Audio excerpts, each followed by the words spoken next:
بھائی یہ تصور نہیں کیا جا سکتا باہر کی دنیا میں. آپ اس کو مذاق سمجھ رہے ہو؟ کسی قوم کے اعصاب اتنے مضبوط ہوں کہ جنگ میں وہ انجوائے کر رہی ہو. وہ مودی دھمکیاں دے رہا ہو تو لوگ کہہ رہے ہیں شروع کیوں نہیں کر رہا. کمنٹس دیکھو, ایک نے کہا جنگ اگر اس دفعہ بھی جنگ نہیں ہوئی میرا تو جنگ سے یقین ہی ختم ہو جائے گا. تو یہ بہت ساری چیزیں ہماری سوسائٹی کی پازیٹو گئی ہیں. یہ باہر کے میڈیا نے بھی اس کو اٹھایا کیا بھائی یہ میمز بنائے جا رہے ہیں جنگوں میں. اور انڈیا میں کیا ہو رہا ہے, جب وہاں کوئی ہلاکت ہوتی ہے تو مودی کے خلاف مظاہرے, ہمارے یہاں ہلاکت ہو رہی ہے تو فوج کے حق میں مظاہرے شروع ہو گئے. تو یہ جو اللہ نے ہمیں فتح دی ہے یہ ہلکی فتح نہیں ہے. ماہرین جو جنگ کے ماہرین ہیں نا دنیا بھر کے, صرف اپنے نہیں غیر بھی, کہتے ہیں 4-5 گھنٹے کے اندر اتنی بڑی طاقت کا اتنا بڑا نقصان کرنا, اس کی ماضی میں قریب میں کوئی مثال نہیں ملتی. اتنا بڑا نقصان کرنا کہ دشمن فوراً شکست تسلیم کر لے. آپ کہہ سکتے ہیں مودی نے تو نہیں کہا ہم نے شکست, بھائی یہ شکست ہی ہے. وہ کہہ رہے ہیں ہم حملہ کریں گے اور فوراً ڈونلڈ ٹرمپ سے رابطہ کر کے کہہ رہے ہیں جنگ بند کراؤ. یہی تو شکست ہے کہ جنگ بند کراؤ. کرا کیوں نہیں رہا, اتنی ٹائم کیوں لگا دیا تم نے. تو وہ اس پہ بھی لوگوں نے میمز بنائی ہیں. 4-5 گھنٹے میں جو پاکستان نے نقصان کیا ہے نا, پورا ایئر بیس اڑا دیا ان کا. بھائی میزائل کے پورے جو ذخائر تھے نا پورے ذخائر اڑا دیے ہیں. اتنا ایئر بیس اڑا دیا. کشمیر میں ابھی بھی جھڑپیں چل رہی ہیں, کئی چوکیاں قبضہ کر لی ہیں, وہاں پاکستان کے جھنڈے لہرا دیے ہیں. ابھی جو لڑائی ہو رہی ہے نا وہ انڈیا کہہ رہی ہے یہ جو تم نے ہمارے ان کے خیال جو ان کا دعویٰ ہے ہمارے علاقے یہ اس کو خالی کرو. تو یہ پوری دنیا میں ایک بہت بڑا میسج گیا الحمدللہ. اس سے بہت سارے مسائل حل ہو جائیں گے, بہت سارے مسائل حل ہو جائیں گے. میں نے بی بی سی کی رپورٹ خود پڑھی تھی. بی بی سی تو ہمارا نہیں ہے نا. بی بی سی نے کہا تھا کہ اگر بنگلہ دیش ٹوٹنے سے پہلے ISI بن چکی ہوتی تو بنگلہ دیش کسی کا باپ بھی نہیں توڑ سکتا. یہ باپ کا لفظ تو میں استعمال کر رہا ہوں لیکن ان کے الفاظ سے یہ پاسبل ہی نہیں تھا کہ بنگلہ دیش, کیونکہ اس وقت ہماری خفیہ ایجنسیاں اتنی مضبوط تھی نہیں. بہرحال بنگلہ دیش ٹوٹ گیا, ان کا مسئلہ ہے, لیکن آج بنگلہ دیش الحمدللہ کس کے ساتھ ہے, ہمارے ساتھ ہے. تو یہ اب یہ موقع ہے, میں یہ بات کر سکتا ہوں آپ کے سامنے. اگر میں پچھلے بیان میں کرتا نا تو آپ لوگوں نے ہی مجھے جوتے مارنے تھے. اب مفتی صاحب فوج کی فیور لے رہے ہیں. تو بھائی بلوچستان فوج نہیں توڑنا چاہتی, فوج بلوچستان کو بچا رہی ہے. وہاں کی جو شدت پسند تحریکیں ہیں وہ خود ہی نہیں چاہتی بلوچستان ڈیولپ ہو. کوئی پنجابی جاتا ہے اڑا کے مار دیتے ہیں اس کو. تو بلوچ میں جو پڑھے لکھے لوگ ہیں جو محب وطن ہیں وہ بھی اس آزادی کی تحریک سے پریشان ہے, کیونکہ ان کو پتہ ہے یہ آزادی نہیں ہے, یہ اصل میں پاکستان سے نکل کے ہم انڈیا کے غلام بننے کے لیے جا رہے ہیں. تو انڈیا وہاں انویسٹمنٹ کر رہا ہے ٹھیک ٹھاک طریقے سے. اسی طرح جو اسلام کے نام پہ ملک میں دھماکے ہو رہے ہیں, تحریکیں ہو رہی ہیں, اس کے پیچھے بھی دوسری قوتیں ہیں. تو اب آپ نے کرنا کیا ہے, سب سے پہلی بات یہ کہ اپنی عسکری طاقتوں کی قدر کرنی ہے. میں نہیں کہتا ہر چیز میں ان کو فیور دو بھائی, یا میں کبھی یہ ذمہ داری نہیں لیتا کہ فوج میں جتنے آفیسر ہیں سارے دودھ کے دھلے ہوئے ہیں. ہر ادارے میں کرپشن بھی ہوتی ہے, ہر ادارے میں نیک لوگ بھی ہوتے ہیں, سب کچھ سب جگہ چل رہا ہوتا ہے. لیکن کبھی بھی ایسا نہیں ہوتا بھائی کہ مولویوں میں 2 نمبر بھی مولوی ہیں تو لہذا یہ مولوی سارے کیا ہو گئے, غلط ہو گئے. ایسا نہیں ہوتا.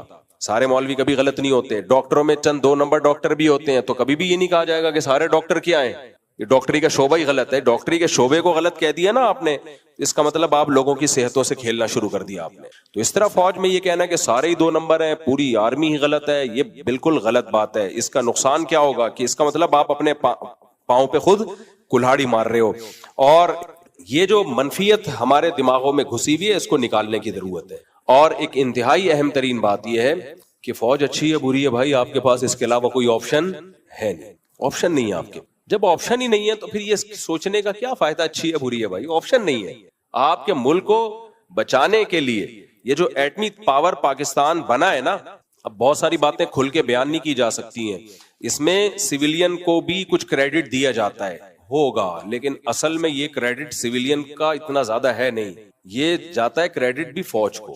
فوج نے بھی سویلین سے یہ کام کروایا ہے کہ تمہارے باپ کو بھی کرنا پڑے گا. ورنہ ہمارے کچھ سویلین ایسے تھے جو سیاسی حکمران جو امریکہ سے پیسے لے کے ایٹمی جو پروگرام ہے اس سے دستبردار ہو رہے تھے, ان کو بھی ڈنڈا دکھایا. یہ بھی فوج نے ڈنڈا دکھایا تھا کہ آپ کو سائن کرنے پڑیں گے اس میں. تو اس لیے یہ ایک بہت بڑی فتح ہے الحمدللہ. اور ہمیں ملک کی حفاظت کرنی ہے, اور ہمیں ملک کی حفاظت کرنے کے لیے اہم ترین بات یہ کہ دیکھو اگر یہ ملک میں اسلامی جذبہ نہ ہوتا نا، اسلامی جذبہ نہ ہوتا، اچھا یہ جو پائلٹ گئے ہیں یہ سارے موت پر بیعت کر کے گئے ہیں، مشن کمپلیٹ کیے بغیر واپس نہیں آنا، یہ جذبہ کسی ہندو میں ہو نہیں سکتا، یہ جذبہ ہو نہیں سکتا کسی ہندو میں، کیونکہ وہ کیوں مرے گا بھائی؟ وہ سینکڑوں پتھر کے بنے ہوئے بتوں کو پوجتے ہیں، وہ کیوں ان بتوں کے لیے جان دیں گے؟ ان کو پتا ہے تم کیا ہو جس کی وجہ سے ہم تمہارے لیے جان دیں۔ وہ زیادہ زیادہ یہ کریں گے، رافیل پہ ایک نیمبو اور وہ کیا تھا، ناریل، وہ رکھ دیں گے، اس کے زیادہ بیچارے نہیں کچھ کر سکتے۔ ہمیں تو، ہمارے پاس تو جذبہ ہے، شہادت کے لیے تڑپتے ہیں لوگ، تو ہمیں تو بھائی یقین ہے کہ شہیدوں کے، حدیث میں آتا ہے شہید کا خون زمین پہ گرنے سے پہلے اللہ اس کے گناہوں کو معاف کرتا ہے سوائے قرض کے۔ یہ قرض میں اس لیے حدیث میں آتا ہے، اور یہ بتا اس لیے رہا ہوں کہ لاہور میں ایک تاجر ہیں، انہوں نے مجھے بتایا فیصل آباد میں، کہتے ہیں یار جب سے جنگ شروع ہوئی ہے لوگوں نے پیسے کھانا شروع کر دیے، لوگوں کو موقع مل گیا۔ میں نے کہا کیوں؟ کہتے ہیں جس کو بولے یار میرے پیسے دے، کہہ رہا ہے تو پیسے مانگ رہا ہے، تو جنگ ہو رہی ہے تجھے پتہ نہیں ہے جنگ ہو رہی ہے؟ تو اس کا بعض لوگوں نے ناجائز فائدہ بھی اٹھایا، پیسے کھا رہے ہیں کہ میں نے کہا بھائی ان کو بولو جنگ ہو رہی ہے اس لیے پیسے دے دو، کیونکہ شہید کا ہر گناہ معاف ہوتا ہے، قرض معاف نہیں ہوتا۔ لیکن پاکستانیوں کو تو پیسے دبانے کا موقع مل گیا، جب کوئی مسئلہ، ابے تو یہ بات، بچوں نے ابا سے کہا ابا آپ شادی کر دو، اب تو میں کمانے لگا ہوں، ابے تو شادی کی بات کر رہا ہے، تجھے شرم نہیں آتی؟ ادھر جنگ چھڑی ہوئی ہے، دکاندار کے پیسے آپ کھا کے بیٹھے ہوئے راشن کے، دکاندار کہہ رہے پیسے دے، ابے تو راشن کی بات کر رہے پیسوں کی، ادھر جنگ چھڑی ہوئی ہے۔ لوگوں نے یہ بھی بہت، تو اللہ کا بڑا فضل ہو گیا الحمدللہ، پاکستان نے ایسا منہ توڑ خاندانی جواب دیا، ہمارے پائلٹ اڑے، انہوں نے اپنے خون سے جو ہے وہ تھم لگایا اور گویا موت پہ بیعت کر کے گئے، وہ کہ مشن کمپلیٹ کیے بغیر واپس نہیں آئیں گے۔ وہ ویڈیوز میرے موبائل میں پڑی ہوئی ہیں، تقریباً 12 جگہوں کی ویڈیوز ہیں تو بہت سارے اٹیک ہوئے، وہ آپ ان اٹیکس کو دیکھ لو اور انڈیا کے اٹیک کو دیکھ لو، زمین آسمان کا۔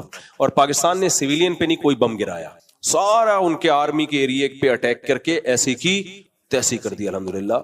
اور مودی کے خلاف اب تحریکیں چلنا شروع ہو گئی ہیں، مجھے اللہ کی رحمت سے پوری امید ہے انشاءاللہ اگلے الیکشن میں مودی نہیں آئے گا انشاءاللہ، الا یہ کہ کوئی سسٹم کر دیں وہاں پہ تو ایک الگ بات ہے، لیکن ان کی فوج سسٹم کے قابل بھی نہیں ہے، یہ دم بھی ہماری فوج کے پاس ہے، ہٹا بے اس کو لے کر۔ اچھا خیر، تو یہ فتح ہے الحمدللہ، اس پہ سب کو بہت بہت مبارک، اور ہماری طرف سے پیغام ہے، پوری قوم اس پہ خوش ہے۔ اور آخر میں یہ بات دوبارہ ریپیٹ کروں گا، بھائی ہمارے انڈیا کے مسلمانوں سے یا ہندوؤں سے کوئی پھڈا نہیں ہے، پہلے بھی نہیں تھا اب بھی نہیں ہے، ہمارے آدھے سے زیادہ رشتہ دار انڈیا میں رہتے ہیں، تو یہ خاص گورنمنٹ ہے، یہ ہٹے گی، کوئی ایسی گورنمنٹ آئے جو پاکستان سے دوستی کا ہاتھ بڑھائے تو ہم دوستی کے لیے تیار ہیں۔ دونوں ملک کو چاہیے تمیز سے زندگی گزارو، تجارت کو فروغ دو، ٹورزم کو فروغ دو، دونوں ملک وہ لوگ آئیں گھومیں پھریں، سوات مردان دیکھیں، یہاں کے پٹھان دیکھیں، تو انڈیا کو اندازہ ہو کہ پٹھان کی ڈیفینیشن کیا ہے، ان کو پتہ چلے کہ پٹھان کیا ہوتا ہے۔ یہاں آئیں، بلوچوں سے ملیں، مہاجروں سے ملیں، مہاجروں سے ملیں گے تو ان کو وہی زبان نظر آئے گی، ٹھیک ہے نا، بلوچوں سے ملیں گے مہمان نوازی نظر آئے گی، سندھیوں سے ملیں، پنجابیوں سے ملیں، پنجابیوں سے ملیں تو مستائی ہوئی قوم نظر آئے گی۔ ہر وقت جگت بازیاں، پنجاب میں، لاہور میں، فیصل آباد میں اتنی جگت بازیاں ہوتی ہیں، کبھی سیدھا جواب دیتے ہی نہیں ہے۔ کسی نے کہا کہ یار یہ ڈرون صحیح جو انڈیا نے جن علاقوں کو ہدف بنایا تھا نا ڈرون، وہاں گر ہی نہیں سکتے، کیونکہ یہ سارے ڈرون پنجاب سے اوپر سے ہو کر آ رہے ہیں، اور لاہوری کبھی کسی کو سیدھا راستہ بتاتے نہیں ہیں، لاہوری صحیح راستہ کبھی بتاتے نہیں ہیں، انہوں نے ڈرون کو بھی غلط بتایا ہوا ہے، ان کو یہ بتایا فلاں کا گھر ہے۔ بہرحال جو بھی اس میں شہید ہوئے، بہت سے لوگ شہید ہوئے اس میں، کچھ گھروں پہ میزائل گرا ہے، مولانا مسعود حضرت صاحب کے بھی بہت سارے ریلیٹو شہید ہو گئے، اور بھی لوگوں کے مرید کے پہ بھی حملہ ہوا ہے، حافظ سعید صاحب کے گھر پہ، ان کا مجھے شہادت کی تفصیل معلوم نہیں ہے، ہم رو رہے ہیں ہائے یہ کیا ہو گیا۔ شہادت مقصود اور مطلوب ہے مومن، جبکہ ہندوؤں کا کوئی جب ان کے جو مرے ہیں تو آپ وہاں دیکھو تو کیسے صف ماتم بچھی ہے، ہمارے کسی شہید پہ ایسی صف ماتم نہیں بچھی، لوگوں کا اور زیادہ حوصلہ بلند ہوا۔ تو یہ بھی فرق ہے، جب مسلمان شہید ہوتا ہے تو گھر والوں میں اور ایک جذبہ پیدا ہوتا ہے، کافر جب مرتا ہے تو صف ماتم بچھتی ہے۔ کیوں؟ قرآن نے ہمیں بتایا یا ایھا الذین آمنوا لا تکونوا کالذین کفروا وقالوا لاخوانہم اذا ضربوا فی الارض او کانوا غزا لو کانوا عندنا ما ماتوا وما قتلوا۔ اے ایمان والو، تم کافروں جیسی باتیں مت کیا کرو۔ کافر کیا کہتا ہے کہ کاش یہ جنگ میں نہ نکلتے تو نہ مرتے، اللہ کہتے ہیں نا نا نا نا نا، واللہ یحیی و یمیت، موت اور زندگی کس کے ہاتھ میں؟ اللہ کے ہاتھ میں۔ آگے اللہ کہتا ہے وَلَئِن قُتِلْتُمْ وَلَئِن مُتُّمْ أَوْ قُتِلْتُمْ لَإِلَى اللَّهِ تُحْشَرُونَ، تم مرو یا جنگ میں قتل ہو جاؤ، جانا کس کے پاس ہے؟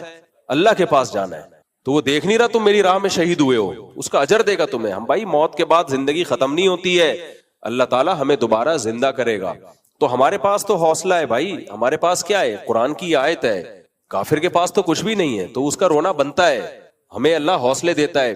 اور ایک بڑی اہم بات یہ ہے کہ اللہ کہتے ہیں ان تکونوا تعلمون فانہم یعلمون کما تعلمون. اللہ کہتے ہیں میدان جنگ میں تمہیں جو شہادتیں ہوئیں، زخمی ہوئے، کوئی گھبرانے کی بات نہیں ہے، ان کے بھی تو ہوئے ہیں، ان کے بھی تو ہوئے ہیں.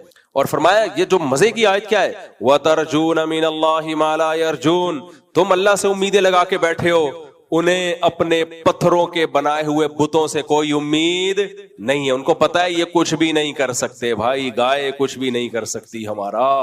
ہم ملک کے لیے جان دیں گے تو گائے ہمیں جنت نہیں دے گی، نہ یہ پتھروں کے بنے ہوئے بت. تو اللہ کہتے ہیں کافر جب مرتا ہے اور قتل ہوتا ہے، اس کا مستقبل تاریک، پھر بھی وہ مر رہا ہے اور قتل ہو رہا ہے.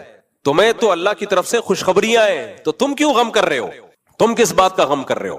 قرآن میں جتنا اللہ نے جہاد کے احکامات بیان کیے نا. اچھا جہاد، انڈیا میڈیا کیا کر رہا ہے؟ جہاد اور فساد کو ایک ہی چیز بنا کے پیش کر رہا ہے. وہ کہہ رہے یہ مولانا عاصم منیر جو ہے، انہوں نے ہمارے آرمی چیف کا نام کیا رکھا ہوا ہے؟ مولانا. اچھا عجیب بات یہ کہ پوری دنیا ہماری آرمی کو مذہبی فوج کہتی ہے اور ہمارا مذہبی طبقہ اس کو سیکولر آرمی کہتی ہے، سیکولر فوج. ابے عاصم منیر قرآن کی آیتیں پڑھ رہا ہے، ابے ایسے ڈرامے کر رہا ہے. ابے کیا کر رہا ہے؟ ابے منجن ہے، قرآن کے نام پہ یہ لوگ بیچتے ہیں منجن.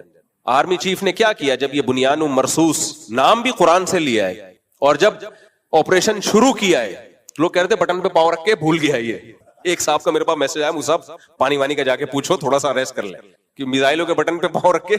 میں نے کہا لگ رہا ہے بھائی وہ ہمارے آرمی چیف نے میزائلوں کے بٹن پہ پاؤں رکھ کے کسی کام سے چلے گئے، وہ بٹن پھنس گیا اندر، تھوڑا جو گئے نا میزائل. اچھا ادھر ISPR کا بیان آیا کہ ہم جو کریں گے تو دنیا دیکھ لے گی. میرا خیال یہ تھا ایک آدھ مہینے کے بعد ہوگا کچھ نہ کچھ، کیونکہ بیان سے تو ایسے ہی لگ رہا تھا کہ ابھی ان کا فوراً آدھے گھنٹے بعد شروع.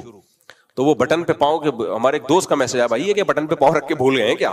انڈیا بھی چیخ رہا تھا روکو روکو، خدا کے لیے حملے کو رکواؤ. تو وہ آرمی چیف نے فجر کے بعد قرآن مجید کی آیت کی تلاوت کی ہے. جو آرمی چیف ہے وہ حافظ قرآن بھی ہیں.